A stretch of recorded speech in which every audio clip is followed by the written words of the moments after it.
Como as pessoas fazem nos filmes. Vou pôr isto no final. Claro, é a intro bonita. Olá pessoal, aqui Miquel Sousa do canal Jogos no Tabuleiro. Comecei a fazer esta introdução sem avisar aqui o Pedro Silva. Sousa e Silva. Silva Sim. e Sousa. Pedro Sousa e Silva. Sousa e Silva. Ele é muito específico no modo como gosta de ser descrito. Conheço pessoalmente mais 4 Pedro Silvas e então de ser tão genérico assim acho que é um bocadinho... pronto, não sei. Quer ser reconhecidíssimo. É uma boa desculpa para usar o nome todo. Isto porquê? Porque é que nós descobrimos isto? Porque o Pedro Silva, só para chatear agora, faz parte dos board gamers de Leiria, como provavelmente quem já frequentou os nossos encontros sabe. E nós descobrimos isso quando tivemos que fazer umas t-shirts e ele quis pôr o nome todo na parte de trás das t-shirts, o que foi uma coisa caricata. Mas não é por isso que eu trago aqui o Pedro hoje para esta conversa. Eu trago aqui o Pedro porque o Pedro é uma pessoa especial. Especial no bom sentido, claro. Há quem me chame famoso, há quem me chame ínfame pelas minhas práticas estranhas. Sim, tem práticas peculiares. E uma delas, das suas práticas peculiares, é o modo como ele guarda e acondiciona os seus jogos. Que causa alguma estranheza perante todos nós, porque o Pedro guarda os plásticos todos, protege os jogos, e a minha questão é: tu tens medo de jogar um jogo e de o estragar? Olha que um bocadinho. Houve alguns jogos com os quais eu senti que tive uma certa sensação de libertação no momento em que se estragaram, porque deixei de me preocupar com a questão de bom, agora se calhar se estragar, também já estava. Como a caixa do Quantum, que está bastante rasgada, Okay. e neste momento, olha, perdido por 100, perdido por 1000. Mas normalmente eu gosto dos jogos, da condição nova deles. Eu gosto de questões como o cheiro do jogo, que isso é uma coisa que não se consegue guardar. Mas também gosto, por exemplo, do toque das cartas. Nas cartas Magic, way back, há muito tempo atrás. Um cheiro específico, e também tinhas aquela questão de, não sei se tu chegaste a ter aquelas cartas muito jogadas, que ganhavam, parecia com uma textura áspera e uma espécie de umas manchinhas pretas, que é um bocadinho aquilo que aparece na parte de baixo do rato quando tu estás muito tempo com ele na secretária. Sujidade. Ok, é um termo técnico. Eu tinha baralhos de cartas Magic com os quais jogámos tanto que elas tinham um aspecto distintivo, característico, eram iguais para toda a gente assim, e era completamente diferente. Punhas uma carta nova no meio daquelas Notava-se logo. Notava-se logo. Pois. Foi nessa altura que eu descobri as sleeves, Ok, boa. há muito tempo atrás, e eu percebi que tinha um impacto na forma como as coisas se degradavam, e comecei a ser desde então cuidadoso com... E na altura só conhecia Magic, portanto não tinha a noção de sleeves em jogos de tabuleiro. Mas penso que quando comecei a usar jogos de tabuleiro, a jogá-los muito e a afeiçoar-me a eles, porque uma pessoa gosta do jogo, a querer ter o mesmo tipo de cuidado com eles para não se deteriorarem pelo uso normal, e isso levou ao desenvolvimento de algumas manias, algumas coisas que eu até percebi mais tarde não fazerem muito sentido. Eu tenho hoje jogos com sleeves Que nunca jogaste. em que só joguei uma ou duas vezes, Já me aconteceu. jogos que têm sleeves em cartas que não são baralhadas durante o jogo, coisas como certos elementos que são pouco manipulados. Sim. E hoje em dia, tal como no início tive aquela fase de aprendizagem em que jogo um jogo, acho engraçado e vou comprá-lo, hoje em dia não compro quase jogos a não ser situações muito especiais, e hoje em dia já não protejo muito os jogos a não ser situações especiais. Vocês não notam isso, porque como eu não tenho levado jogos novos, não tenho grandes coisas novas, não veem eu a não pôr coisas em jogos. Mas em relação a isso, a sleeves e a durabilidade do material, eu também tenho um bocadinho que no início eu punha as peças das cores todas, cada pecinha no seu saquinho, cada tipo de componente no seu saco de drug dealer, aqueles saquinhos. Sim. A cada um em cada saquinho. Por falar nesses sacos, acho que me aconteceu uma coisa curiosa. Acho que num aeroporto me abriram a mala e rasgaram vários sacos, porque eu levava componentes de jogos em saquinhos. Estou desconfiado. Eu achei estranho alguns aparecerem rasgados. Eles abriram, foram ver o que é que era, puseram Não. Não, só É só papel, cartão. papel e madeira. Mas hoje em dia também já deixei um bocadinho de fazer isso. Eu queria tanto separar, ter perfeito, ter organizado, ter bonito, aquela noção quase de ser uma peça de coleção.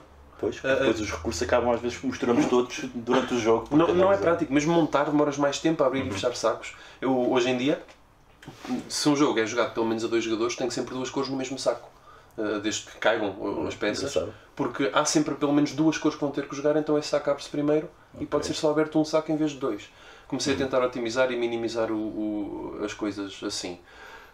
Ri no outro dia quando abri o Wingspan, pus sleeves nas cartas todas, mas aquilo trazia os sacos para nós distribuirmos as coisas e eu usei um dos 80 sacos que aquilo trazia. Porque basicamente são coisas que se podem juntar. Mas a poupar plástico no fundo. Se calhar, não de forma significativa. Isso tu disseste levantou uma curiosidade que eu também já pensei. É este equilíbrio no hobby enquanto jogador e colecionador.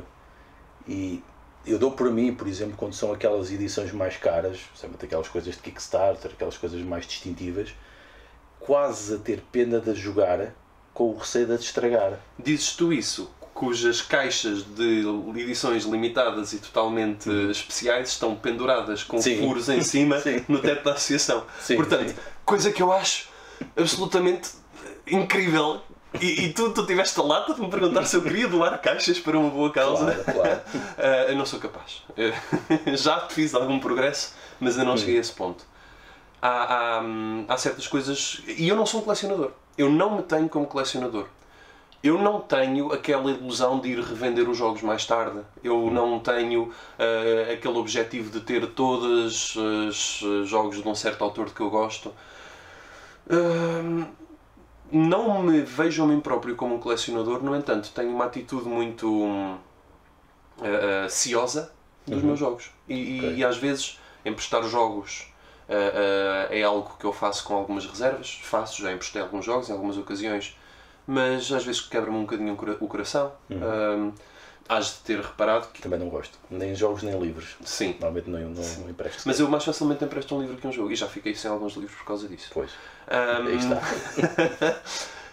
Uma coisa que é básica, acho que isto é um princípio essencial, mesmo para pessoas um bocadinho mais labregas no manuseio dos jogos: não se tem bebidas em cima da mesa do jogo. Não se tem comida, tu tens noção disto. É muito fácil entornar sem querer uma lata de um sumo, qualquer coisa. O meu Seven Wonders cheira a vinho tinto. Pronto, e depois ficam pegajosos, mesmo com as capas, aquilo é sempre chato. Tu vês-me a dizer às pessoas: ponham isso no chão, na mesa, ao pé do... Há alguns cuidados que são absolutamente essenciais. Não é só pôr sleeves, não é só... E eu começo também a pensar isso. Às vezes nós podemos ser tão focados em algumas coisas consumistas, dos acessórios, da proteção, etc. Mas se calhar o mais importante é baralhar com rifle shuffle em vez de fazer aquele gesto. É destrutivo para as cartas. Sim. Isso por si só, a forma de baralhar pode ser um grande atalho para a durabilidade de um jogo. É não ter mãos gordurosas quando se mexe, é ter cuidados básicos e muitas vezes, para a quantidade de vezes que nós vamos jogar um jogo, que realisticamente, a não ser grandes favoritos, em média não jogamos 10 vezes os nossos jogos, não era preciso comprar mais nada. E contra mim falo, que tenho uma caixa de sleeves de reserva para ir buscar ao estoque se for preciso. Nem quanto as minhas. E achas que isso alguma vez, esses cuidados, esse zelo pessoal que tu tens, te gerou alguns conflitos com algumas pessoas porque não compreendem essa... Conflitos não. Mas nós ainda não falámos da coisa mais especial pela qual eu sou reconhecido, porque por sleeves toda a gente põe. Ainda não disseste porque é que eu sou estranho. Mas conflitos não, mas já gozaram muito comigo. Então porquê? Porque, olhem aqui este jogo novo. Não abras o jogo. Eu vou ali buscar uma faca à cozinha e vou usar uma técnica minuciosa de abrir na diagonal, criando abas no celofane que podem ser metidas para dentro, para depois, com uma fita cola e um pedaço de cartão, o jogo manter o celofane de origem, apesar de já estar aberto, e continuar com um aspecto quase não aberto sempre.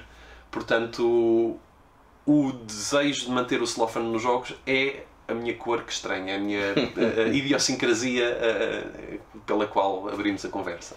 Ok, muito bem. E por acaso, essa tua atitude perante o jogo, dessa conservação, eu lembrei-me de ti quando estava a ler um artigo que vi há alguns tempos, que foi editado por alguém que estava ligado a bibliotecas públicas nos Estados Unidos, onde há muito hábito de ter jogos, e houve alguém que fez uma investigação sobre que técnicas aplicar para os jogos terem mais durabilidade num contexto público. E chegaram à conclusão que as sleeves era praticamente a única coisa que era precisa fazer, ou que justificava o investimento. Porque eles chegaram ao ponto de proteger as caixas todas, proteger os componentes todos, depois avaliaram, mediram, viram com a utilização e também há algumas técnicas de proteger os cantos das caixas com alguns tipos de dispositivos que se podem colar para aguentar. Essa técnica do modo como tu mantens o plástico original da caixa, achas que tem servido para proteger o jogo? Não faz qualquer diferença. Aliás, existem caixas nas quais de abrir frustrantemente os jogos que eu gosto mais e que jogo mais, que abro e fecho mais vezes. Como eu depois tenho também eu tenho um primo que faz isto com uma perfeição técnica, que tu poderias pensar naqueles mestres japoneses da katana, não sei o quê. Ele faz aquilo que é um brinco. Eu faço aquilo um bocadinho, olha, na hora que dá jeito, da forma como dá. E muitas vezes aquilo não fica perfeitamente preso. Abrindo e fechando, vai ganhando ar, vai começando a sair água, depois eu meto para dentro outra vez, mas vai começando a marfanhar o plástico. E a certa altura, aquilo é um exercício de frustração e de confusão para as pessoas que me estão a ver a fazer aquilo, mas porquê é que eu não deito o plástico fora? E eu já me senti, em ocasiões, olha, eu vou, mas é deitar o plástico fora. E já deitei papel celofane fora, meia dúzia de vezes. Sei que vocês não o presenciaram e se calhar não acreditam em mim, mas já o fiz meia dúzia de vezes, porque eu tenho noção que realmente aquilo acaba por não fazer nada. Eu também não tenho nenhuma experiência de ter tido uma franca degradação de uma caixa, porque eu costumo também ter cuidado no seu manuseio. O celofane não protege contra impactos, o celofane não protege contra tipo andar aos trambolhões na porta-bagagens ou assim. Se alguma coisa pode fazer diferença, imagina serem guardados com um ambiente de umidade e protegido da umidade, ganhar bolores ou assim. Não estou a ver que mais é que aquilo fosse contribuir. Porque o que é que te estraga uma caixa? Tu não jogas com a caixa, tu não baralhas as caixas. O que é que te estraga? É a parte mecânica. É bater com elas e o telefone não faz nada para isso. Aliás, eu tenho uma caixa totalmente destruída, que é a caixa do Keyflower, porque eu usava muito a caixa para construir as miniaturas para as fotografias. Os meeples eram sempre os do Keyflower, porque eram os que me estavam mais à mão. Portanto, eu tinha a caixa toda destruída porque abri tanta vez que aquilo foi equivalente a ter jogado centenas de vezes. Portanto, a caixa não me aguentou centenas de vezes de jogo. Portanto, se jogarmos muito um jogo, aquilo vai acontecer. Ela vai se destruir mesmo, vai se rasgar. E eu tenho alguns jogos também que se nota, provavelmente será um efeito da umidade, a ficarem brancos nas esquinas e nas arestas. Ou seja, parece que o papel está a desfazer-se. Isso eu não tenho muito. Tenho alguns desses. Não sei se é a umidade, se é os raios UV, se é uma conjugação dos dois, porque são jogos que eu não jogo muito. Por exemplo, o meu Game of Thrones, o Second Edition, aquilo vai à mesa uma vez por ano, está assim, nesse aspecto. Ou então do material em causa, não sei.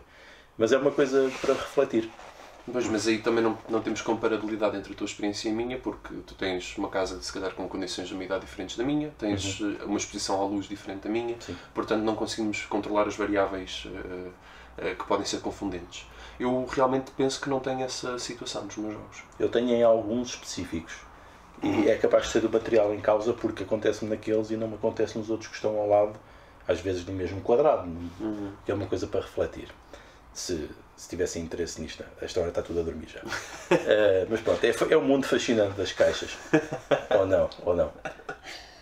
A outra coisa que tinha pensado e que poderíamos falar também, pelo qual tu também és muito peculiar, vamos chamar também isso, é o modo como lidas com as regras. Provavelmente és a pessoa que eu conheço que mais rapidamente assimila as regras de um jogo. E consegues fazê-lo, por vezes, enquanto estamos a explicar o jogo, a partilhar, tu estás a ler aquilo, o livro de regras, e de imediato fixas. Qual é que é a tua relação com as regras de um jogo?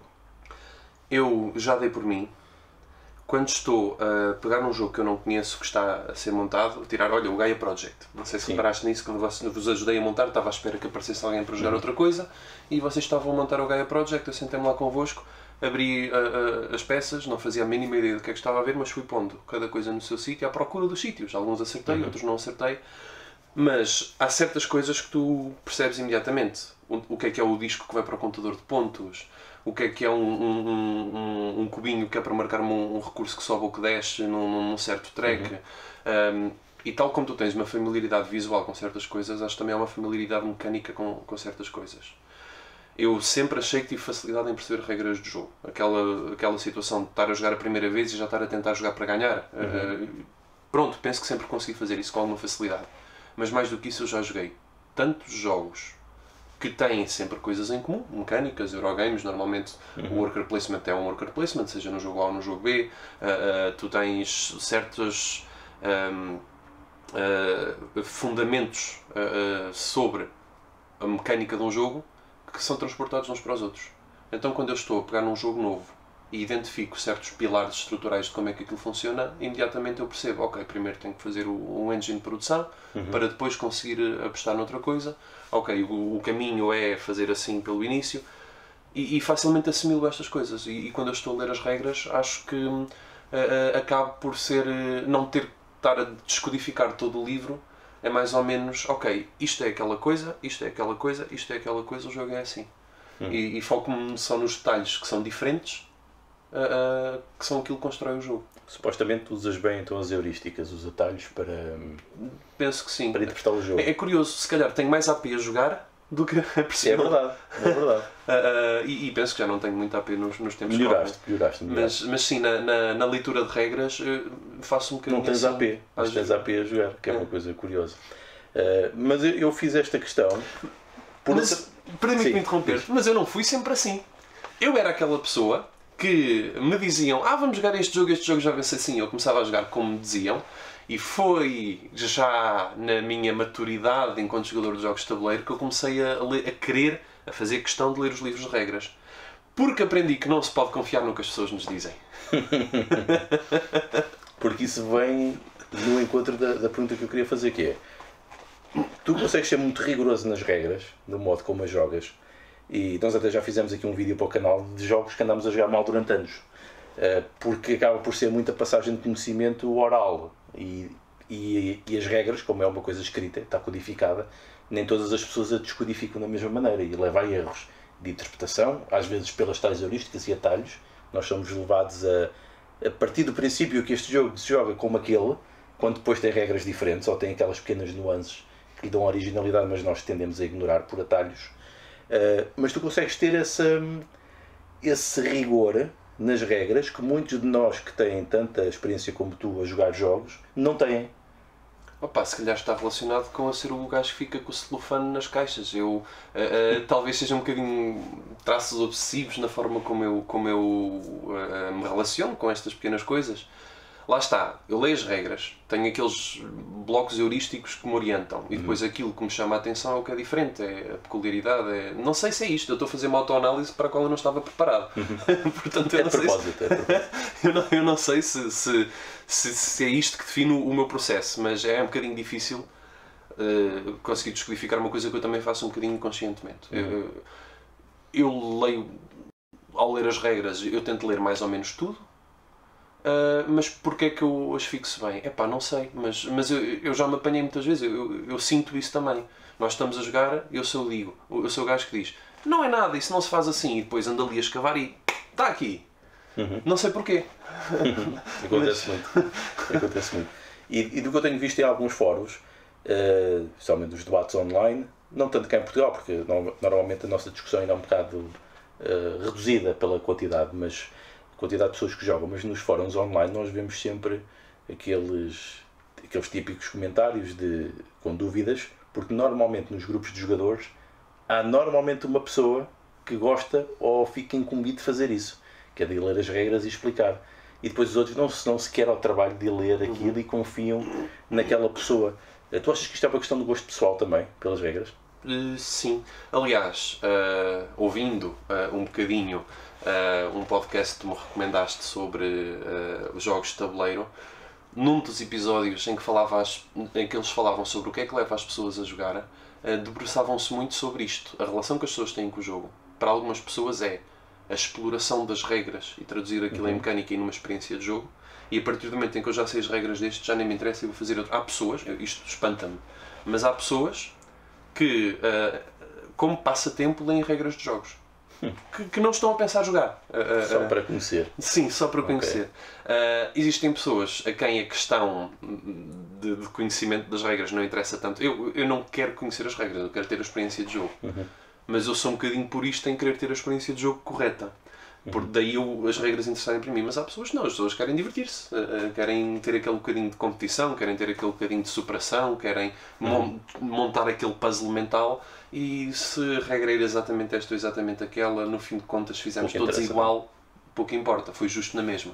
Portanto, há pessoas que põem este em segundo plano, e compreensivelmente, porque no fundo a experiência de jogo é uma coisa muito individual, muito pessoal para cada um. Isso faz-me lembrar que é uma discussão contínua nos game studies, nos estudos dos jogos, que é a oposição entre narratologia e ludologia, que é exatamente isto que tu disseste. A ludologia diz que para um jogador interessa descodificar o sistema de jogo, ou seja, as inter-relações e o puzzle, optimizar o as puzzle ações, em si, compreender o puzzle e o mecanismo e o sistema, que tem mecânicas, é diferente. Compreender isto. A partir do momento em que está compreendido, está superado o desafio, não interessa mais o jogo. E depois tens a parte da narratologia que analisa os jogos como uma narrativa, como se fosse um livro, uma história. E o que interessa não é tantas mecânicas nem isso, ou seja, podes ter dominado perfeitamente aquilo, mas é a narrativa que tu tiras da experiência de jogo. Portanto, há estas duas visões que são um bocado redutoras, mas se tu depois interligares com os perfis dos jogadores, que são pelo menos 10, tu tens aquele que é o explorador, aquele que é o sistémico, o que gosta de perceber o sistema, o que gosta de fazer storytelling, o que gosta de comandar, de gerir, de liderar, o que gosta de criar, o que gosta de criar caos do jogo, que é o Joker, que é sempre um perfil muito, muito giro. Conhecemos um bocadinho pessoas que se encaixam nessas categorias, efetivamente. Se uma pessoa pegar naqueles 10 tipos, e há pelo menos 10 estudados, tu começas a ver, eu tenho este, ou neste jogo tenho aquele perfil, e eu conheço pessoas que fazem isto. E aí é que nós depois conseguimos descobrir os jogos que dão diversão às pessoas. É muito pelos perfis. E a mesma coisa pelas temáticas. Quando nós dizemos, o jogo tem tema, não tem. Não é bem o jogo que tem tema ou não. É as mecânicas levam-te a gerar narrativas e tu, como o teu perfil individual, tu gostas de narrativas ou gostas do sistema de jogo? É mais um pouco por aí. Por isso é que nós vemos jogos tão diferentes e às vezes pessoas com opiniões diferentes perante o jogo. E encaixa mesmo nisto que tu estavas a dizer, de gostares de que o jogo te tenha uma narrativa tendo em conta aquilo que o autor pensou, porque senão não seguias as regras que ele pensou. Ele teve uma intenção naquilo que fez, não é? E queres experimentar aquela intenção que ele desenhou, porque é um processo criativo. Isto para mim é muito interessante, leva a muitas discussões. Por acaso ainda não fiz um vídeo sobre isso, mas hei de fazer um vídeo sobre os perfis dos jogadores, que é uma coisa muito interessante e que ajuda muito a desmistificar esta coisa da diversão e do sistema de jogo e dessas coisas todas, porque isto não é igual para toda a gente. No fundo, corremos o risco de fazer um pouco aquilo que a humanidade faz sempre. É começarmos a classificar coisas discretas, contínuas, que não são discretas. Sim. E depois também ajuda-nos a perceber melhor o sistema, mas não podemos depois ser rígidos na forma como interpretamos as categorias. Não? Nem convém, até porque isto dos jogos é um produto criativo, e como produto criativo é difícil encaixar em caixas. Por isso é que é tão difícil analisar. E se partires para a análise das mecânicas de jogos, nunca mais acaba. São milhares delas, porque são variações criativas de sistemas que já existem ou de pequenos elementos que tu conjugas. Ok, muito bem. Já falámos aqui demasiado de teoria. Temos que esse da câmara, estava a gostar muito desta conversa. Vamos passar para a prática, e agora a prática é trazeres um jogo que tu queiras recomendar, ou que gostes por algum motivo, ou que queiras falar sobre ele. Então, como eu sabia que me ia ser feita esta pergunta, andei que tempos a remoer isto em casa. Eu não gosto de escolher uma coisa e ter que preferir este jogo significa ter que preterir os outros jogos. Tu sabes mais ou menos, se calhar, o meu top 10, os assim, jogos que eu gosto mais, mas eu decidi, não vou trazer aqui nada que eu gosto em particular, porque senão vão ficar a sentir mal de tudo aquilo que não falei. Então, o que é que eu posso falar de que eu não gosto que seja interessante? E fiz uma análise crítica e trago um jogo que eu não recomendo. Ok. Trago um jogo que pode até ser polémico ou debatível em relação a se é ou não é um board game, em relação a se é ou não é uma coisa boa ou positivo para o hobby ou para as pessoas em si. Mas que é um jogo que, embora eu volto a reforçar que eu não recomendo, é um jogo que talvez eu já tenha passado mais tempo a jogar do que todos os outros jogos combinados e por mais do que uma ordem de grandeza, certamente. É um jogo que me fascina, um bocadinho por causa do aspecto ludológico, porque embora eu costume ser um tipo que percebe rapidamente os jogos, tem alguma facilidade em encontrar estratégias dominantes e pronto, às vezes ganhar os jogos e assim, este é um jogo onde eu ludologicamente ainda não descodifiquei, onde tenho plena noção que sou mau, sou fraco jogador neste jogo e isso fascina-me intelectualmente um bocadinho. É, no entanto, um jogo que tem muitos contras, porque a forma como é jogada nem sempre é conducente àquele aspecto da aproximação das pessoas, nem sempre leva a explorar virtudes. Portanto, que raio de jogo é este que eu aqui estou a falar há tanto tempo de forma tão estranha? Ora, é um jogo que, ao contrário dos board games que nós tanto tentamos ensinar, falar e mostrar às pessoas, este aqui não precisa de grande introdução, não precisa de ser falado, toda a gente conhece.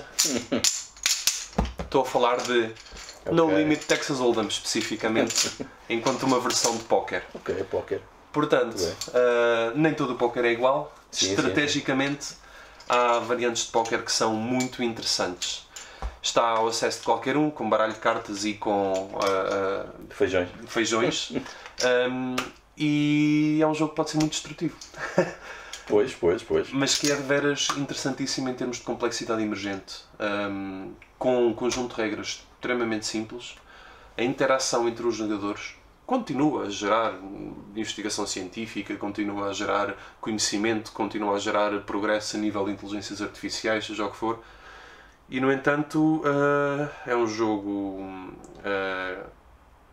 que sofre de só poder ser jogado de uma forma interessante se houver realmente alguma coisa a ganhar ou a perder.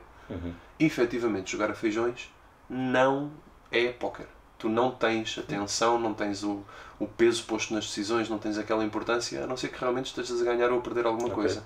E isso faz com que seja indissociável a qualidade que o jogo tem enquanto jogo do seu potencial de vício, do seu potencial de destrutivo e socialmente negativo. Eu, se mandasse, bania o gambling, o jogo a dinheiro. Banias o jogo a dinheiro? Ok. Assim, se pudesse ter uma visão simplista, ou se tivesse de ter uma escolha simplista entre o há ou não há, eu dizia não há. Acho que faz mais mal do que bem à sociedade. E, no entanto, é um jogo que eu jogo muito e que gosto intelectualmente dele. Ok. Isso é uma boa questão. Eu não sabia que ias trazer este jogo, porque, pelo que me parece, embora não tenha tido muito tempo para pensar nisto, foi estes 2 minutos para aí, eu diria que o fascínio, ou seja, isto não é um jogo de tabuleiro moderno, porque não é supostamente um jogo de hobby, que é assim mais ou menos a classificação, mas é um jogo de tabuleiro porque se joga sobre um tabuleiro, uma mesa. Com componentes mais ou menos que tu encontras em jogos de tabuleiro. Cartas, peças, tokens, o que for. Exatamente. E tem algumas mecânicas que nós encontramos depois replicadas nos jogos de tabuleiro modernos. A questão do bluffing, a questão da informação oculta, semi-oculta, dos auctions, porque acaba por ser um auction que faz, é um leilão, embora de forma indireta. É uma gestão de mão, não é? Um set collection, são aquelas coisas todas que nós vemos também nos jogos de tabuleiro modernos. O que me parece interessante é que essa coisa que estavas a falar do ter que se jogar a dinheiro foi uma coisa, essa necessidade para ter atenção e interesse foi uma coisa que os novos designers conseguiram transferir para estes novos jogos sem essa parte do dinheiro, que é uma coisa curiosa. Ou seja, e provavelmente por isso é que é um jogo, não é um jogo de hobby. Ou seja, para tu jogares como hobby tens que jogar quase como uma vertente profissional para ganhar alguma coisa. E aí não é divertido. Eu tive uma altura na faculdade em que eu ainda sabia jogar mais ou menos. É curioso, eu declaro-me um jogador perdedor. Eu neste momento, na internet, onde de vez em quando vou jogando, jogo o mínimo apenas de vez em quando para matar aquele bichinho.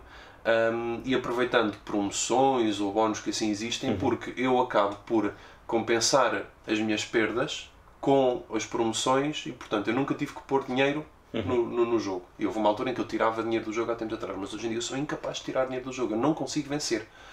Porque a dinâmica e a qualidade chama-se isto o meta, portanto, do quanto os outros jogadores sabem jogar, foi ascendendo gradualmente com o nível de competitividade que existe e com o aparecimento de jogadores mais experientes. Mas sim, houve uma altura em que eu tinha alguma vantagem no jogo e cheguei a ganhar algum dinheiro com isto, que atualmente está investido noutras coisas. E eu cheguei a pensar, será que eu vou tentar fazer disto? Nunca quis, porque achei que então não teria a ser produtivo para a sociedade e não seria relevante enquanto pessoa.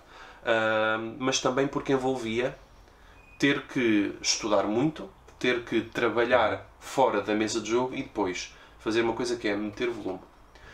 Um jogo de póquer, ao contrário da maioria dos jogos de tabuleiro, não é limitado em si só. Uma mão de póquer, a maioria das vezes, aquilo que eu vou fazer é desistir, dar fold. A melhor jogada é não jogar. Isto para um jogo normal seria um aborrecimento. Claro. O jogo de póquer surge no cumulativo de muitas mãos, em que surge uma tendência estatística pela variância que existe e pela qualidade do jogo que tu tens, se vai fazer surgir um padrão. Mas na maioria das vezes tu nem sequer jogas. Então, para conseguir ter sucesso enquanto jogador profissional, tens que pôr o volume, tens que jogar milhares e dezenas de milhares ou centenas de milhares de mão por mês de póquer, e isso torna simplesmente aborrecido. Pois. Portanto, tu perdes a componente de diversão quando levas isto a sério. O que é estranho num jogo, não é? Sim, não era de esperar, não é? Uma coisa desse género. Isso, olha, esta questão, embora nós tínhamos passado para a parte do jogo, levanta outras questões interessantes que não falámos. Porque tu achas que há uma tendência para começar a haver torneios de jogos de tabuleiro modernos? Não, por exemplo, como chegou o Magic the Gathering, consegue chegar a valores muito grandes, e ainda foi agora o Campeonato do Mundo. Penso que o prémio para o primeiro jogador eram 300 mil euros. E houve um português que ficou em segundo. O português não é brasileiro? Não, o brasileiro foi quem ganhou e um português ficou em segundo. O ganhou? Eu não tinha acompanhado. Não sei exatamente o nome deles, mas sei que foi um brasileiro que ganhou e um português lá. Ficou em segundo e levou, acho que penso, 150 mil dólares, salvo erro. Não, é capaz de não ser isto, mas há de ser alguma coisa lá perto. E o Magic conseguiu fazer bem isto porque tem também uma economia que consegue suportar isto, porque é um trading card game. Mas parece que começa a haver algumas tendências dentro dos jogos de tabuleiro modernos para fazer torneios também, embora não me parece que tenham os prémios sequer parecidos.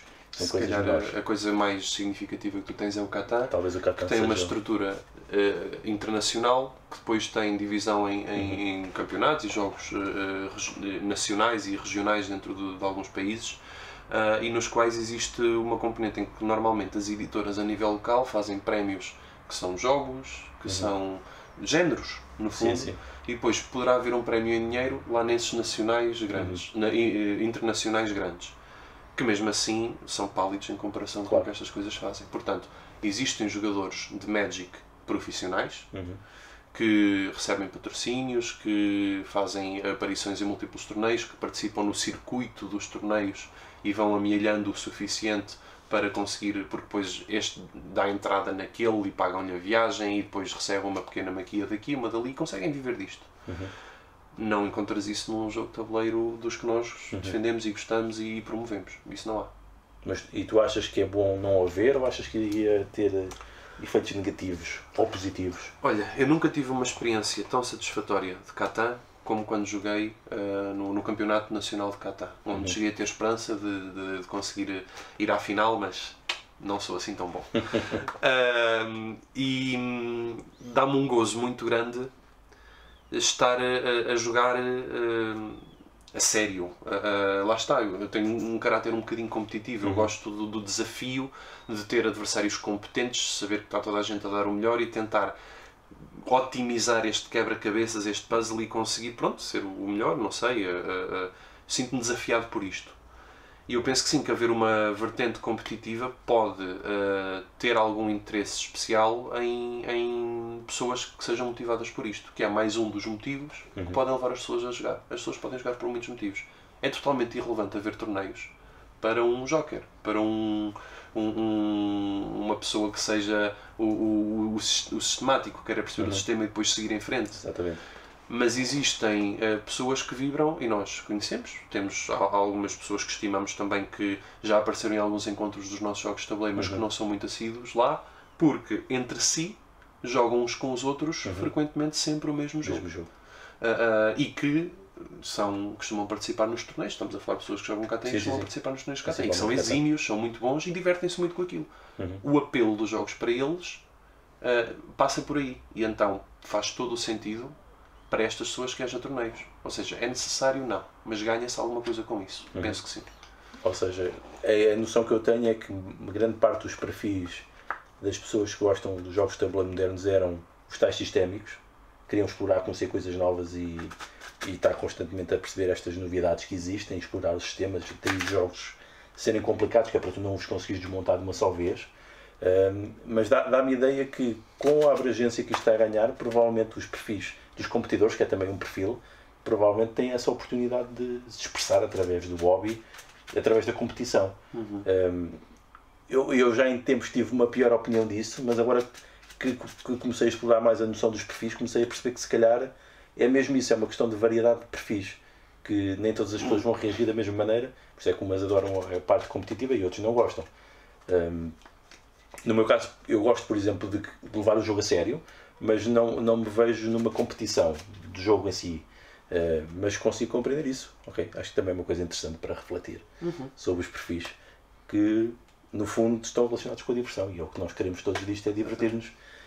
Embora comecem a aparecer também oportunidades de emprego. E não sabemos para onde é que o hobby vai tender. Qualquer dia pode haver oportunidades de emprego, tal como existe no póquer a jogar. Neste hobby, as oportunidades têm sido a criar jogos. Criar jogos e também já encontras um bocadinho, enquanto embaixador, enquanto... Lá está. Nós temos um trabalho de voluntariado em que fazemos isto pelo amor à camisola. Mas sabemos de pessoas que, em ligação com editoras ou com outro tipo de ligação de mercado, mas que divulgam jogos um bocadinho como nós os divulgamos, mas com uma contrapartida, com remuneração. Sim. Também existem pessoas que fazem a utilização dos jogos para complementar um outro serviço, como por exemplo os board game cafés, em que isso também é uma oportunidade de empregabilidade e de profissionalização na área dos jogos, em que no fundo não é tanto o jogo que é a tua fonte de rendimento, mas o jogo é o atrativo que leva as pessoas ao teu estabelecimento, que acaba por ser... Para consumir as coisas, não é? Exatamente. Ok. Ou então, até como eu tenho feito nas formações, também é uma possibilidade na área dos jogos sérios, não é? Quando tu aplicas. Sim. E eu sei que tu também já aplicaste numa aula, tentaste qualquer coisa semelhante deste ano. Tentei construir um modelo biológico de uma membrana solar, na qual cada bomba de iónica que está a fazer transportar íons para um lado e para o outro era atribuída a uma pessoa. E depois cada pessoa tinha que desempenhar o seu papel. Okay. E da relação das pessoas que, seguindo as regras do jogo, que seriam aqui as regras do funcionamento desta situação biológica, seguindo as regras do jogo, iam fazer cada uma isoladamente o seu trabalho e depois aconteceu o efeito geral. Neste caso estávamos a simular um potencial de ação e no fundo houve voltagens, houve correntes elétricas, foi feito um gráfico no quadro que correspondia àquilo que se passa nos livros de texto, mas eles conseguiram ter uma compreensão, penso eu, ou espero eu, muito mais próxima do que estava a acontecer, porque eles eram um protagonista na história.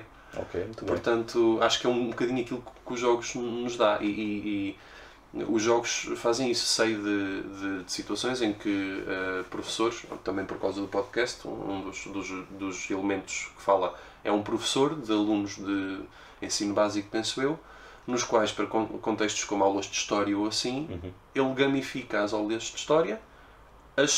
Os alunos são personagens com um nome, com um atributo, uma coisa assim, e quando as pessoas vivem, em vez de simplesmente agora vamos ler sobre os reis da Dinamarca, quando as pessoas vivem um papel naquela história, muito embora aquilo que depois se vá desenrolar seja algo pré-determinado, porque é o conteúdo da aula que eles têm para aprender, mas eles estão muito mais investidos e assimilam muito melhor o conteúdo. Estás mais envolvido.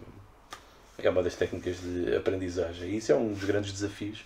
E é uma área de investigação muito recente, quer dizer, não é muito recente, é muito nova no modo sistemático como isto está a ser feito, porque isto sempre se fez, a aplicação de jogos para ensino, mas neste momento as coisas estão a ficar sistematizadas e é um excelente campo de investigação. Bem, isto já vai bastante longo, vou tentar não cortar muita coisa, porque penso que foi bastante interessante e espero que tenhas gostado. Gostei imenso. Aliás, a quantidade de vezes que já tinha sido convidado e Pois. por desencontros de agenda as pessoas pensam, epá, mas o Elias, o Edgar estão sempre lá, este tipo é novo. Pensam que se calhar eu nem apareço muito, não é? Aliás, até tens um texto também no blog. Tenho velhinho já Já nesta há fase. há muito tempo. Sim, Penso que era quantas vezes é que era preciso testar um jogo para poder falar sobre ele. Era qualquer coisa deste género. talvez, sim. Qualquer coisa assim. Ok, pronto, mas Sim, já chega. É verdadeiramente um gosto. Obrigado pela paciência se ainda aí estás. Então vá. Tchau, até um dia destes.